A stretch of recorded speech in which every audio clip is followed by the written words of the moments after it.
cœur de l'histoire. Retour aux origines.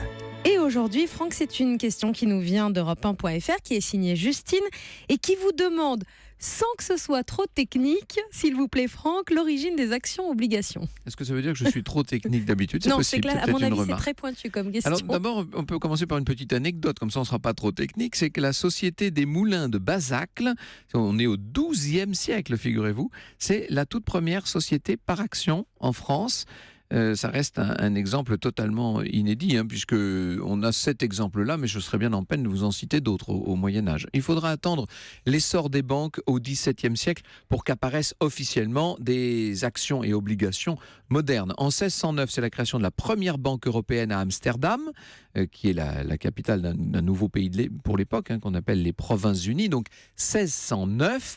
L'émission d'actions restera marginale jusqu'à la première révolution industrielle, il faut bien le dire, mais c'est aussi, il faut le dire, ce système par action et pour l'État par obligation qui va permettre de développer notamment le chemin de fer, etc. Tout le grand développement industriel vient de là. Le capitalisme lancera définitivement les actions-obligations dans les bourses des grandes capitales dans les années 1850-60. C'est devenu très répandu. Je vous renvoie à Zola, tout simplement. Alors, si l'on veut savoir d'où ça vient tout à fait à l'origine, les toutes premières sociétés par action, il faut aller les chercher au IIe siècle avant notre ère. Ce sont les grands fonctionnaires de l'époque romaine, les publicains, qui ont eu l'idée de diviser un certain nombre d'entreprises de l'État en partes.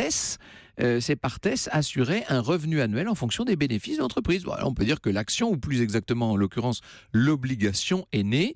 Si Rome avait besoin de lever rapidement des fonds, des particules pouvaient être émis. Il s'agissait de titres qui octroyaient un revenu fixe.